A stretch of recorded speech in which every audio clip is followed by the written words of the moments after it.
Last week, Palestinian farmers along the buffer zone in the besieged Gaza Strip could not access their farmlands. Now, within an Egyptian brokered ceasefire in place, farmers are able to reach the lands for the first time in 10 years.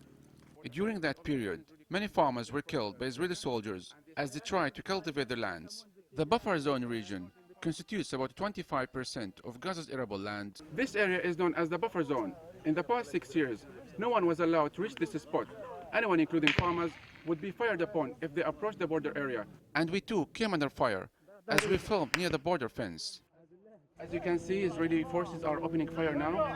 We are now only about 100 meters away from the border fence. This is the third day.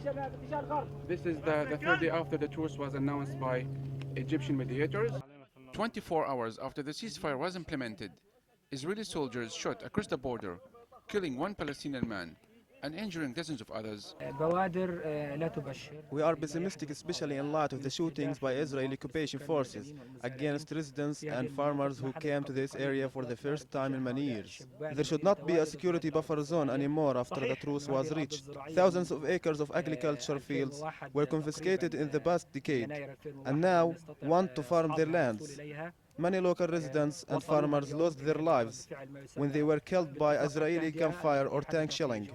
The three main conditions of the ceasefire include the immediate halt of hostilities between both sides, including Israel's military incursions and assassinations against Hamas officials. The truce calls for the lifting of the prolonged siege on Gaza, easing restrictions imposed on farmers and fishermen, and open the border crossings. The resilience of the Palestinian groups fighting against Israel and the resilience of the Palestinian people, it was really amazing. Without the steadfastness of the Palestinian people and the Palestinian groups, this victory could not have been achieved. Israel will think twice next time before they are killing Palestinians or bombarding the Gaza Strip.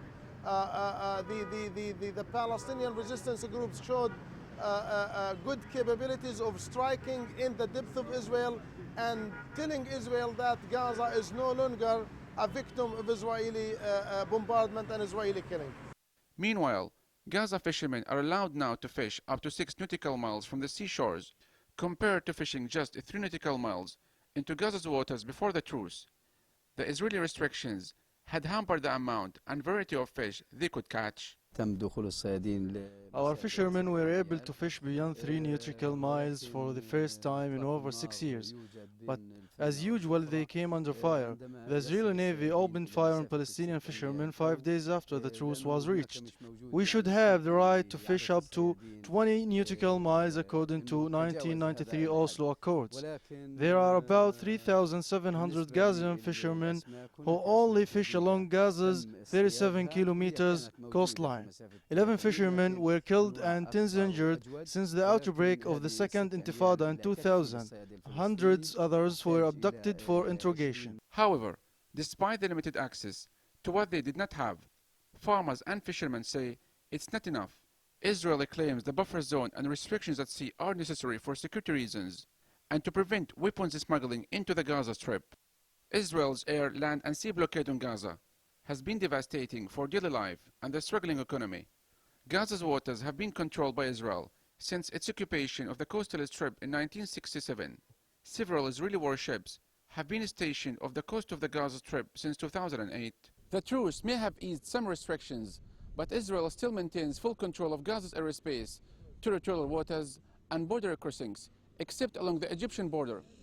Palestinians here in Gaza insist that the temporary truce will not lead to lasting peace, nor their liberation from Israeli occupation. Yusuf Al-Hilo, reporting for the Real News, Gaza City.